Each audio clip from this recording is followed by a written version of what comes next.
Goeiedag aan almal, ons is by sessie 38 en vraag 52 en die antwoord daarop.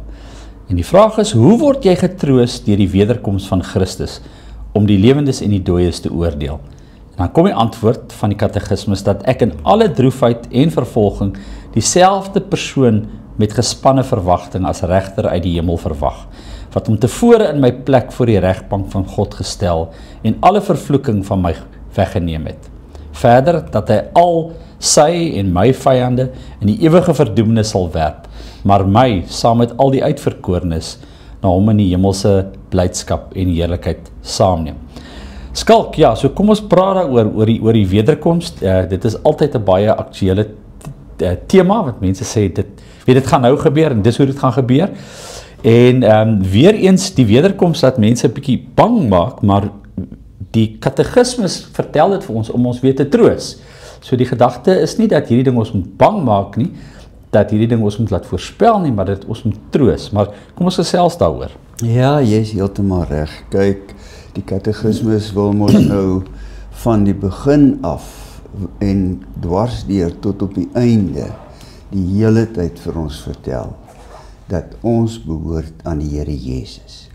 En wat moet jy weet om getroos te lewe? Wat is jou enigste troos? Jy behoort aan die Here Jesus. Ja. Wat moet jy weet om getroos te lewe? En dan vertel die katekismus nou so in 52 sondae vir ons wat ons moet weet om getroos te lewe. En elkeen van hulle wil ons troos. Maar partykeer dan wil hy ons spesifiek troos, dan wil hy vir ons sê, luister, hierdie ding kan jy dalk bang maak, maar dis vir jou troos, nee? Dit is om jou te troos. So ons moet hierna luister as troos. En my troos, sê die katekismus dan, is dat ek in alle droefheid en vervolging dieselfde persoon met gespanne verwagting as regter uit die hemel verwag. Okay, in alle droefheid en vervolging. Marius, weet jy, dit is nie moontlik om in hierdie wêreld te lewe sonder om onreg te beleef nie. Sonder dat iemand jou onreg aandoen nie. Sonder dat iemand jou seermaak nie. En partykeer intens seermaak. En baie keer sê ons, maar dis mos nie reg nie. Wat hy nou gedoen het, of wat hy nou sê, dis mos nie reg nie. Dis mos nie reg nie. Dit kan nie reg wees nie. En daar's nie 'n mens van ons wat lewe sonder dat ons meer as een keer kan sê, maar dit is nie reg nie. Jy het nie reg teenoor my opgetree nie. En hierdie onregte wat ons ondergaan, kan geweldig pynlik wees. En nou kom die katekismus om ons te troos. En die katekismus wil vir ons kom sê, dat die Here Jesus wat vir my gesterf en betaal het, hy het my oneindig lief. Hy het my tot die dood toe lief. Ja, daar staan in Johannes 13, ek dink dit was, ek dink die ou vertaling het Johannes 13 se begin, toe Jesus het sy die wat aan hom behoort tot die uiterste toe lief gehad. Dit beteken net, hy het hulle tot die dood toe lief gehad. Hy het hulle liewer gehad het as sy eie lewe. So, en dit is die Here wat kom. Nou hierdie Here wil om twee redes vir my sê, hy kom weer en daar gaan 'n oordeel wees. Onthou nou, Paulus sê dit ook baie duidelik, hy sê in 2 Korintiërs 5, vers 10, want ons moet almal, nie net sommige nie, almal voor die regterstoel van Christus verskyn, sodat elkeen kan ontvang volgens wat hy in sy liggaamlike bestaan gedoen het, of dit goed of kwaad was, sodat elkeen kan ontvang.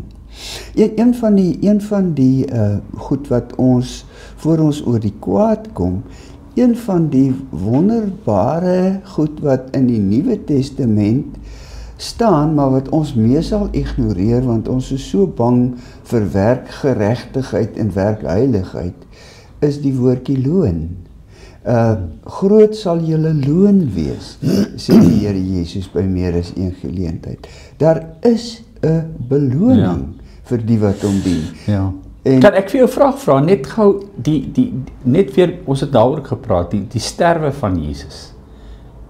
Jy weet, nou sê sy, hy is ten volle betaal vir al ons skuld en sonde, maar daar's nou 'n oordeel ook, so jy het ten volle betaal vir skuld en sonde, maar dan het jy weet, hoe werk dit? Nou het jy 'n oordeel na die betaling. Kyk, daar's 'n verskil tussen oordeel en veroordeel. Ja. So daar's in enige regsaak in ons wêreld 'n verhoor om nommer 1 uit te vind as jy skuldig of nie. En as die regter dan nou op die ou ende gesê het, ek bevind jou skuldig, of die jury in ander lande, want ons sien meer daarvan in die flieke, dan kry jy jou vonnis. Dan daarna is daar vonnisoplegging. En hierdie oordeel is 'n verhoor. Ja. En dit gaan gewoon beteken dat die liewe Heer met my in gesprek gaan oor die goed wat ek aangevang het. Ja. So daar's vergeld.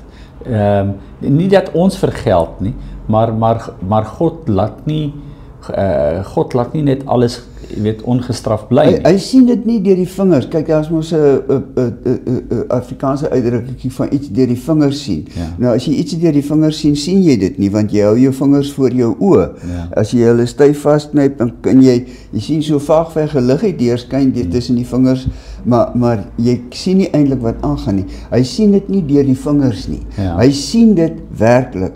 Hy sien dit en hy weet van my seer kry as ander my onreg aandoen.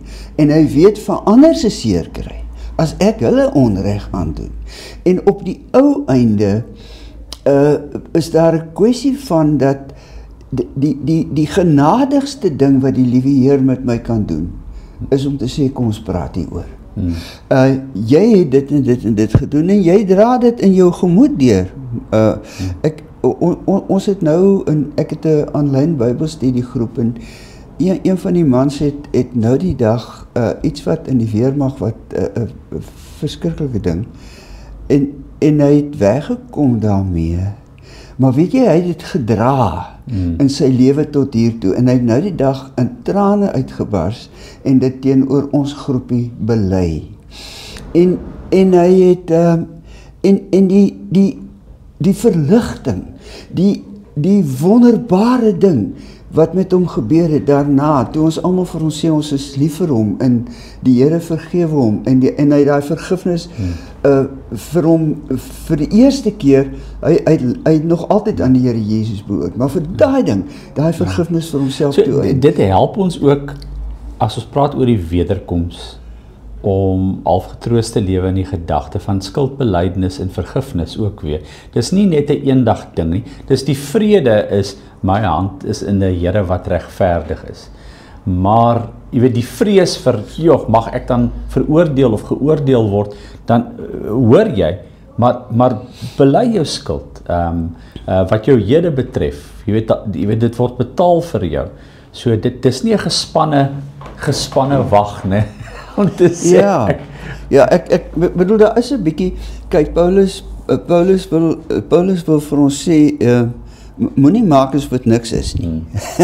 Hy sê vir die Korintiërs, wat baie naar teenoor hom opgetree het, hy sê, ons moet almal voor die regterstoel van Christus verskyn. Ja. Ek en julle, sodat elkeen kan ontvang volgens wat hy gedoen het. So ek dink altyd, ek sal dalk maar vir my goeie vroukie vra, wanneer as ons nou saam daar voor die regterstoel staan, druk gou jou ore toe, die Here gaan nou met my 'n ding praat waarvan jy nie moet weet nie.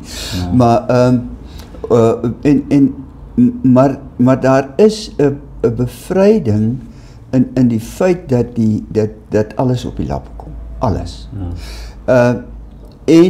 Maar as die oordeel kom en God sê jy moet nou sterwe vir wat jy gedoen het, dan sê Jesus, ek het klaar dit gedoen in sy plek. Ja.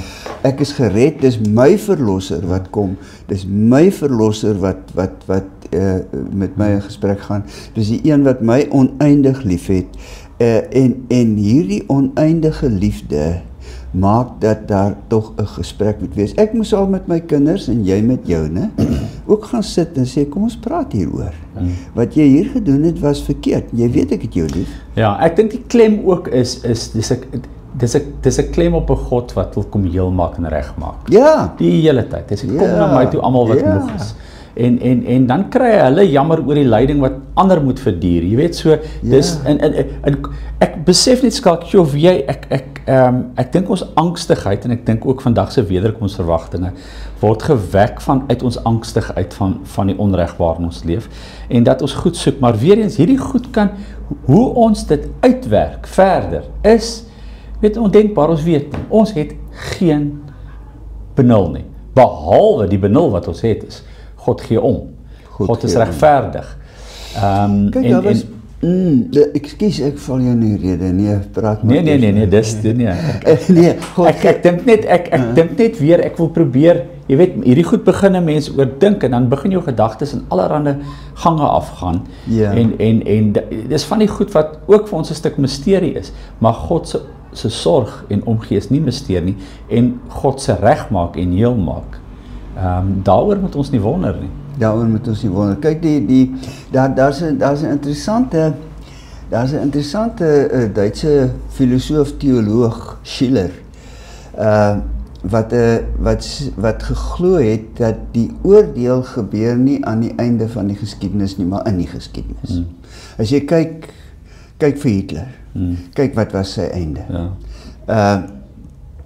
As jy nou maar dop, hierdie ouens wat so korrup is en so wreed optree in die wêreld, hulle loop hulle vas. Nou, ja en nee. Ek dink Schiller was reg en verkeerd. Daar is 'n oordeel wat ook in die geskiedenis voltrek word. Daar is 'n ou soos Epstein. Die Engelse noem hom Epstein. Maar dit is dis 'n Duitse naam, Epstein. Epstein is op die ou einde in die tronk wel, of hy het selfmoord gepleeg, of hy is vermoor. Die goed het hom ingehaal.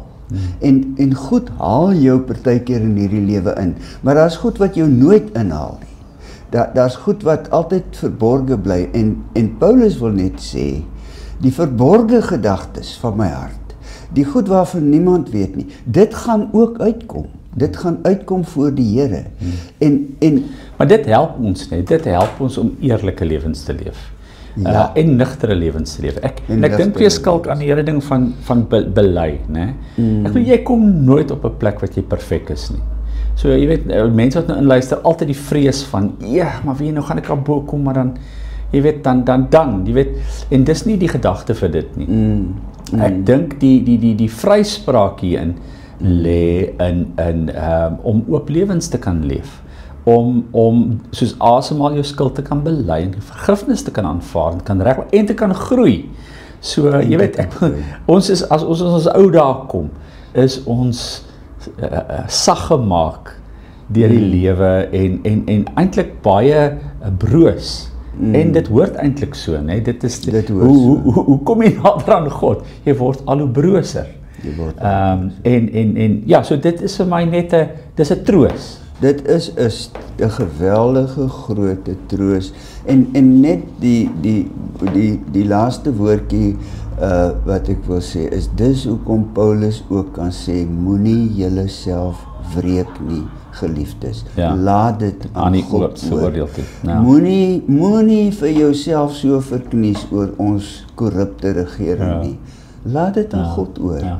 En as ek nou mooi dink, die mooi storie van die Christendom het eintlik sy dinamika ontwikkel in hierdie goed. Jy weet, in 'n tyd van vervolging, in 'n tyd toe die staat nie die Christendom ondersteun het nie, hulle moeilik gekry het, en jy weet, hulle gejag is en gehang is en verbrand is en al die goed. En ons is nie nou meer so in daai periode nie, né? So so erg soos dit daai tyd was nie, maar weer eens dit het gekom deur daai uitdagings. So kom ons kom by die besprekingsvraag. Dink 'n bietjie na oor die volgende en gesels met iemand daaroor. Christus laat die mense wat teenoor my onreg pleeg nie bloot daarmee wegkom nie. Hy gaan dit met die finale oordeel op die lappe bring. Maar ek gaan self in die oordeel kom. Ons gaan egter nie veroordeel word nie, want Christus is in ons plek veroordeel. En dan vir die volgende sessie dink oor die volgende: wat glo jy van die Heilige Gees?